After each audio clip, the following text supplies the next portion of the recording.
Fala pessoal do Sou Mais Edu, tudo bem com vocês? Meu nome é Raquel, sou professora de Biologia aqui do Sou Mais Edu.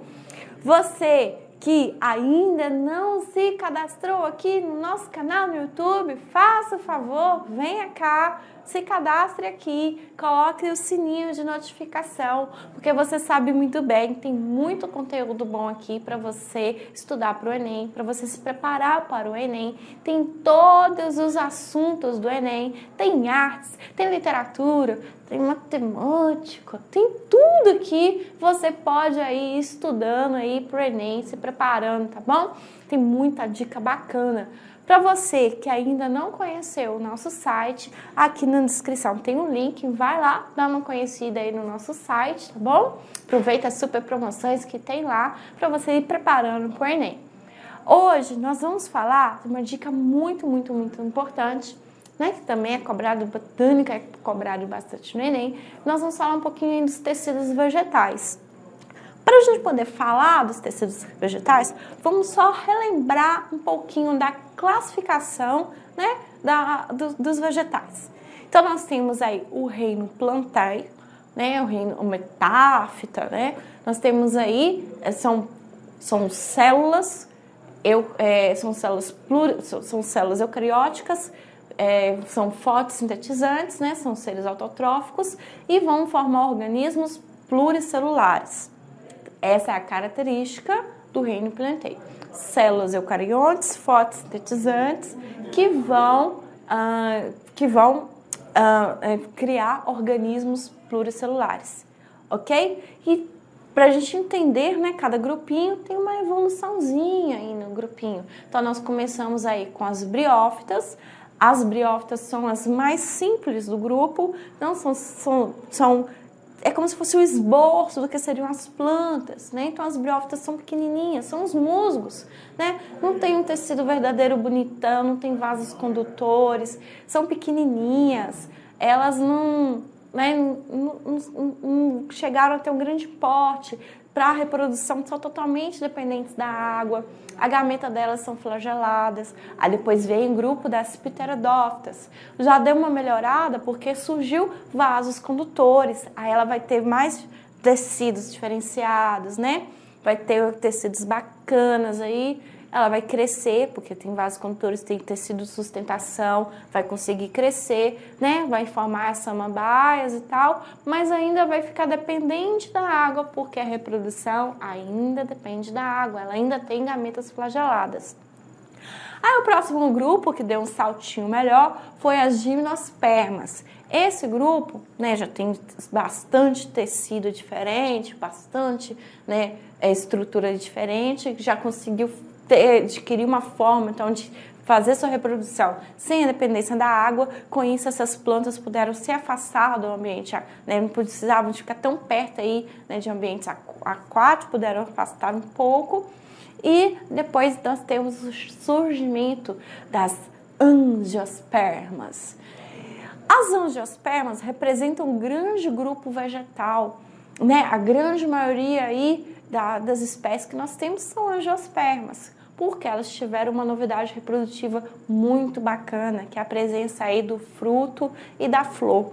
Isso ajudou a dispersar a sua espécie, né? Então, nos primeiros grupos que foram surgindo isso, deu muito certo, foi dispersando, e aí se tornou o quê? Cosmopolita, né? Então, os angiospermas conquistaram muito bem todo o ambiente terrestre, existe uma infinidade de espécies. Quando a gente compara com os outros grupos, já é um pouquinho mais reduzida a quantidade de espécies, tá bom? Por exemplo, aí, nós temos aí de gimnospermas é umas 700, né? Aí angiospermas é mais de 15 mil, então, muito número. Então, nós temos essa diferença, né? Vai surgindo aí ao longo da evolução do grupo das plantas. E aí nós precisamos de estudar também um pouquinho. Tem um estudo muito muito comum cobrar o estudo dos tecidos e da fisiologia dos angiospermas, por ser o grupo maior, com uma grande representatividade de muitas espécies, e também é importante porque a nossa alimentação é basicamente aí de plantas que são angiospermas. Então tem uma grande importância. Então, nós vamos estudar um pouquinho aí dos tecidos. Primeiramente, as plantas, dá pra gente estudar o tecido, você que já tá fera aí em tecidos animais, né? Você já tá fera, você sabe muito bem o que é tecido epitelial, o que é tecido conjuntivo, tecido ósseo, né? Então, dá pra gente fazer uma analogia, mais ou menos aí, com o que vai acontecer, tá? Nós temos células que dão a origem a células novas. Por exemplo, na nossa medula óssea, nós temos células troncular, né? Células que ainda não estão diferenciadas. Claro que são células limitadas, só vão formar células do nosso sangue, são limitadas, mas elas vão transformar em células sanguíneas, né? Então, são células indiferenciadas que vão transformar tecido novo. Os tecidos meristemáticos, eles são esse tipo de células, são células indiferenciadas que vão estar se diferenciando e formando tecidos novos. Então, a planta no seu desenvolvimento inicial, ela tem muito tecido meristemático, depois esse tecido vai ficando mais concentrado mais nas raízes, no caule, só para mesmo para ir crescendo, né? No tronco também vai formando aí tecido meristemático no câmbio, né? Vai formar os tecidos do câmbio, filogênio, formando aí a epiderme. Então, também tem um pouquinho de tecido meristemático que vai formar tecidos novos. É como se fosse, entre aspas, a célula tronco das plantas. Tá bom? Tecido meristemático, a função formar tecidos e o crescimento do caule e da raiz. Você sabe muito bem que a planta, como que ela vai crescer? Ela vai crescer, né, pelos seus ápices e ela vai crescer também na sua largura, tá? Então, nos ápices, aqui no caule e na raiz, ela tem tecidos meristemáticos. E aqui na sua largura, também, ao torno do câmbio dela, também vai ter tecidos meristemáticos que vai ajudar no crescimento dessa planta, tá? Depois, então, esses tecidos adultos, essas células que já foram diferenciadas, se tornaram células adultas, aí eu vou ter o quê? Os tecidos adultos ou permanentes. Nesses tecidos, nós temos 4 tipos. Os tecidos de revestimento e proteção. Aí nós temos a epiderme e o suber. A epiderme é um tecido vivo, ele está vivo, né? Ele vai ter aqui estruturas para ajudar na transpiração, os estômagos vão encontrar os estômatos, né? Vai ajudar na transpiração. E o suber já é um tecido morto, né? Ele vai ser revestido de suberina, que é uma substância que vai impermeabilizar as células, né? Ela não vai conseguir mais ficar fazendo transporte, né? Ela vai acabar, vai morrendo. Então, o suber é um tecido morto, é disso aqui que vai formando aquela casca da árvore, tá? Então, vai formando rachadurazinhas para essa árvore conseguir fazer essas trocas aí pela epiderme. Então, a epiderme é um tecido vivo, suber é a casquinha, muito fácil. Então, tecido revestimento e proteção, epiderme. Nós temos epiderme, né? Nós temos epiderme. Nossa epiderme da nossa pele é queratinizada, né? Nossa palma da mão a gente consegue ver que é mais queratinizado, mas aqui é um pouquinho menos queratinizado. Então, nós temos esse tecido aí de revestimento e proteção, tá bom? Planta também vai ter. O tecido de sustentação, elas têm colênquima e o esclerênquima. O colênquima é um tecido vivo, ele é mais molenga. Nós vamos comparar o colênquima com a nossa cartilagem. Nós não temos tecido cartilaginoso? Aqui, olha, presente aqui na orelha, no nariz. Então, o colênquima, quando você pega a folha, imagina, visualiza comigo, a folha de uma planta, aquela do hibisco, sabe aquela flor bonita? Né? Aquela flor que é mais ou menos assim, ó. Lembra? Você lembra do hibisco? Claro que você lembra, todo mundo conhece essa flor. Né? Quando você pega a folha dela, o caule, pode ser o caule também, o caule do hibisco, aqui, ó, né, onde vai estar apoiada a caule na pontinha aqui da flor, né? Quando você pega ela, o pedúnculo ali, é molenguinha, né? Verde, é molenguinha, aquilo é colênquima. Então, o colênquima, ele é molenguinha. O esclerênquima são as partes mais duras, tá? Onde eu tenho mais sustentação. Então, o esclerênquima equivale ao nosso esqueleto. Nosso esqueleto não é duro. Então, o esclerênquima é esqueleto. Então, vai ficar mais duro. É a mesma história. Aqui é um tecido morto, porque aqui vai ter lignina, que é uma substância que vai revestir as células do esclerênquima e vai deixar impermeabilizado. Ela não vai conseguir ficar fazendo troca de substância, não vai conseguir receber água, e aí o metabolismo vai cessando até ficar a zero, tá? Então esse tecido vai morrendo. E o colênquima já é tecido vivo, né? Aqui o epiderme vivo e aqui o suber também é um tecido morto. Tá? O colênquima, então, é molenguinha, é sustentação, é tecido que vai dar sustentação. A planta, ela só consegue, então, crescer, né, e ter a estatura que ela tem devido a esses dois tecidos.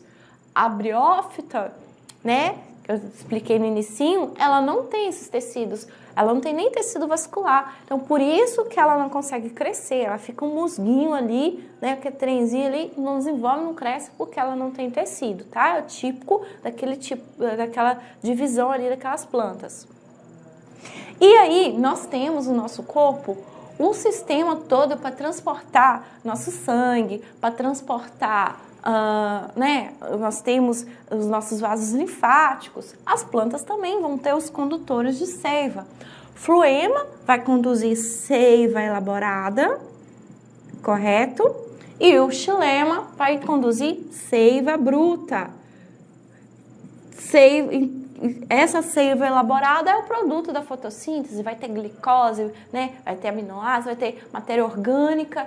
E aqui a seiva bruta é água e sais minerais. O xilema pega da raiz, transporta da raiz, que é a água absorvida pela raiz, pega da raiz e transporta para o resto da planta. E o floema pega essa produção que está sendo realizada principalmente nas folhas e vai descendo para toda a planta. A mesma coisa, o xilema é um tecido morto, tá? Também foi revestido por lignina e aí ele se transforma num tecido morto. As células deles estão mortas, com metabolismo a zero. O floema já está vivo, tá? Entretanto, as células do floema não têm núcleo, elas são coordenadas geralmente por células que estão por outro tecido que está do lado. Geralmente é parênquima, geralmente pode ser colênquima também. Então, elas vão ser coordenadas por outras células de outros tecidos, tá? Nós temos também os tecidos de preenchimento, né? A gente tem nosso tecido conjuntivo propriamente dito, frouxo, ele é um tecido de preenchimento. A planta também tem tecido de preenchimento. Os parênquimas são tecidos de preenchimento, tá? Parênquima é tecido de preenchimento. Aí tem um parênquima clorofilado. Nesse caso aqui é onde que nós vamos encontrar as moléculas de clorofila. Aí tem o palissático e o esponjoso, né? A organização aí dessas clorofilas. Aí nós temos os parênquimas amilíferos ou de reserva, vão guardar o quê? Amido. São tecidos que vão reservar amido. Aí vai formar lá a batata, né? Vai ter uma reserva de amido. O parênquima aerífero, geralmente a gente encontra em plantas aquáticas. Elas vão reservar, né? Ajuda para boiar. Muito útil, né? Os parênquima aquífero, aí já vamos encontrar em plantas que vivem em regiões áridas, em regiões mais secas. Elas vão ter uma reserva ali de água para elas poderem, né, utilizarem aí no seu metabolismo, tá? Então, esses são os tipos de tecidos que nós vamos encontrar, então, né, dentro aí da histologia vegetal. Nós temos, então, tecidos de preenchimento, os parênquimas. Tecido condutor, né, vai conduzir, né, condutor de seiva, vai conduzir tanto a seiva elaborada, o floema, e a seiva bruta, o xilema. Tecido de sustentação, nós temos o colênquima e o esclerênquima, né, a planta só consegue ter, então, a estrutura que ela tem por causa desses tecidos, e o tecido de revestimento é o epiderme e o suber, tá bom? Então, espero que você consiga, então, através desse esqueminha aí, né, fixar essa matéria de tecido, vai te ajudar muito, muito, muito no Enem, porque o Enem gosta de vez em quando colocar umas questõezinhas aí de botânica, né, ele tem uma grande preferência aí por angiospermas, tá bom? Então você faça um esqueminha assim, né, coloca aí no seu caderno, aí é fácil para você ir voltar e ficar relendo, né, um esqueminha tranquilo para você ir relendo. Fica essa super dica para você. Não se esqueça de curtir, de compartilhar, de se inscrever aqui no canal, tá bom? Siga a gente, porque isso, um dia que você escuta um vídeo, um dia você escuta um outro, isso só vai acumulando informação aí e depois isso tudo vai servir muito bem aí no dia da sua prova no seu Enem, tá bom? Grande abraço para você, até o próximo dica!